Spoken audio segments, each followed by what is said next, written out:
ইবাদত বলা হয় আল্লাহর আনুগত্য করা। কেমনে করবা হে মুমিন? মুমিন বান্দার ইবাদত।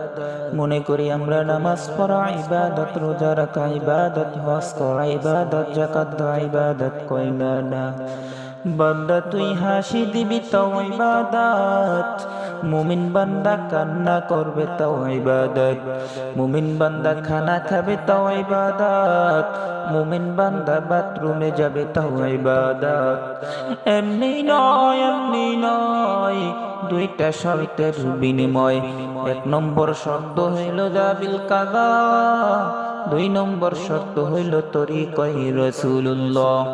ও মুমিন, তুমি যা কিছু করবা সব কিছু আল্লাহ তাআলার রাজি খুশির জন্য হতে হবে। তুমি যা কিছু করবা সব হবে নবীজির তরিকায়।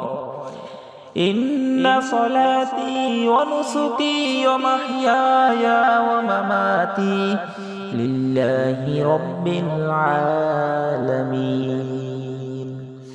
বান্দা তোমার নামাজ, তোমার রোজা, তোমার বেঁচে থাকা, মরে যাওয়া সব কিছু আল্লাহর জন্য।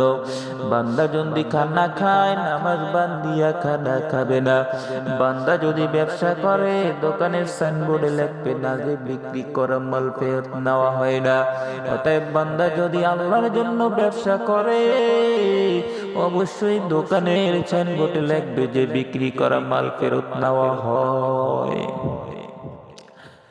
বান্দা যখন আল্লাহর জন্য কিছু করবে, তখন বান্দা সেখানে কোনো শর্ত তুলবে না। মনে করো তুমি ঢাকা থেকে কাপড় কিনে আনছো, একটা লুঙ্গির দাম 350। ঢাকা থেকে তোমার দোকান পর্যন্ত আসার পথে খরচ হয়েছে আরো 50, কত হলো 400। তুমি যদি মানুষকে বলো লুঙ্গি কত কিনছো, যদি বলো 400, তুমি ব্যবসা করবা হারাম। আর যদি বলো না আমার টোটাল খরচ হলো 400, তুমি ব্যবসা করবা হালাল। ইন্না সালাতি ওয়া নুসুকি ওয়া মাহইয়ায়া ওয়া মামাতি লিল্লাহি রাব্বিল আলামিন।